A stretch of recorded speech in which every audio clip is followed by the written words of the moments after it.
अनमने मन से भोजन किया करते। जब कार्तिक से पहले बेटी विदा होकर घर आई तो घर में खुशियां छा गई। अब बहन भाई फिर मिल बैठकर भोजन करने लगे। कार्तिक कृष्ण पक्ष में और बहन सभी ने व्रत रखा था। शाम को सातों भाई भोजन करने बैठे तो उन्होंने बहन को भोजन करने के लिए कहा। बहन बोली, आज चलने तक कैसे भूखा रह सकेगी। उसने भाइयों से सलाह करके वृक्ष के सहारे सीढ़ी लगाई और चलनी के पीछे दीपक रखकर उसका प्रकाश चंद्रमा बता दिया और भोली बहन को। फिर भी भोली बहन ने भाइयों के बहकावे में आकर भोजन कर लिया। बहन जब भोजन करने बैठी तो पहले गिलास में बाल निकला। कुछ भोजन कर लिया, लेकिन तभी उसकी ससुराल से उसके पति की तबीयत खराब होने की खबर आ गई। वह छोटे भाई को लेकर जब तक ससुराल पहुंची तब तक पति की मृत्यु हो चुकी थी। वहां उसकी मौत पर आशीर्वाद प्राप्त करना, उसने ऐसा ही किया। जब वह पति के घर पहुंची, वहां का हाल देखकर हतप्रभ रह गई। धरती पर पड़े पति के पास ला बिठाया। कुछ देर पीछे वह जोर जोर से ढकलाने लगी और बोली, हाय, रोती जाती। तभी शंकर पार्वती उधर से निकले। पार्वती जी ने हाल जानकर कहा, हे स्वामी, ये तो बहुत कम उम्र। शंकर भगवान बोले, प्रिय, आप तो कहना सही है, किंतु यह अपराध तो गणेश जी के प्रति हुआ है, वही से संभालेंगे।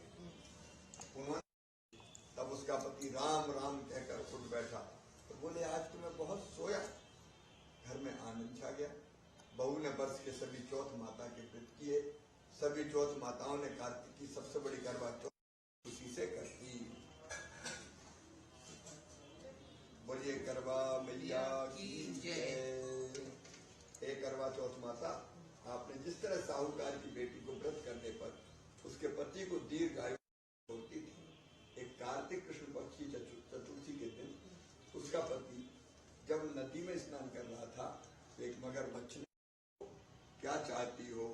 करवा बोली, महाराज, आप धर्मराज कहाते हो और यहाँ अधर्म हो रहा है। देखो, मेरा पति नदी स्नान कर रहा था तो मगरमच्छ ने उन्हें पकड़ लिया। आप उसे मारकर मेरे पति को, अब इसकी आयु शेष है, इसलिए मैं इसको मृत्यु नहीं दे सकता। करवा बोली, भगवान, आप धर्मराज है।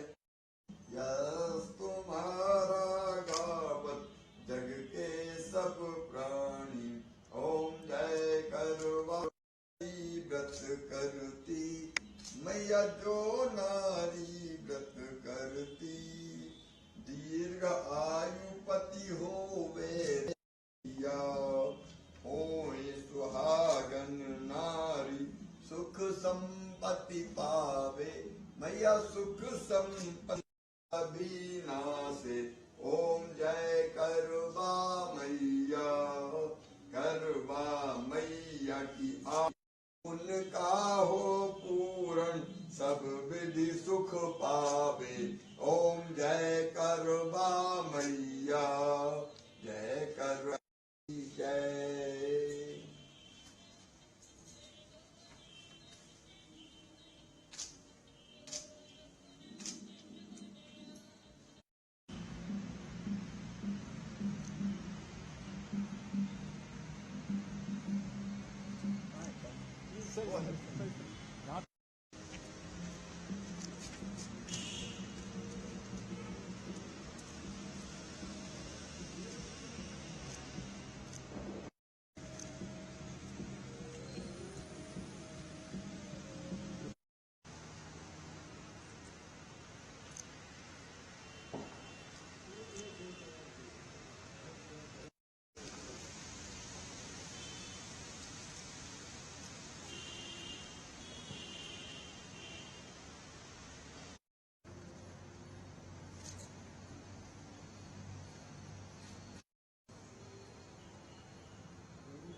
करेंगे। सर, करवा चौथ का पर्व आपने मनाया है कितनी सालों से? भारतीय संस्कृति अद्भुत है और हमारे यहाँ नारी देवी का ही रूप है। अपनी पति के दीर्घ आयु के लिए हमारे देश में ये व्रत किया जाता है। मेरी धर्मपत्नी ने भी बिना अन्न जल ग्रहण किए, मन में तकलीफ भी होती कि सवेरे से अब तक पानी की एक बूंद नहीं पी। मैंने जब पिलाया चंद्रमा को अर्घ्य देने के बाद, तब एक घूंट पानी पिया। ये अद्भुत त्याग है अपने पति के लिए, हमारी भारतीय नारी का, भारतीय स्त्री का। आज करवा चौथ का व्रत हमने मनाया है। अब वैसे तो पति की दीर्घायु स्वस्थ और प्रसन्न रहने के लिए किया जाता है, लेकिन मैं भगवान से प्रार्थना करता हूं कि मेरी धर्मपत्नी, करवा मैया से प्रार्थना करता हूं मेरी धर्मपत्नी भी सुखी रहे, परिवार सुखी रहे और सारे जगत की नारियां सुखी रहें, उनके पतिदेव सुखी रहें, स्वस्थ रहें, प्रसन्न रहें और करवा मैया सब पर कृपा की वर्षा करें।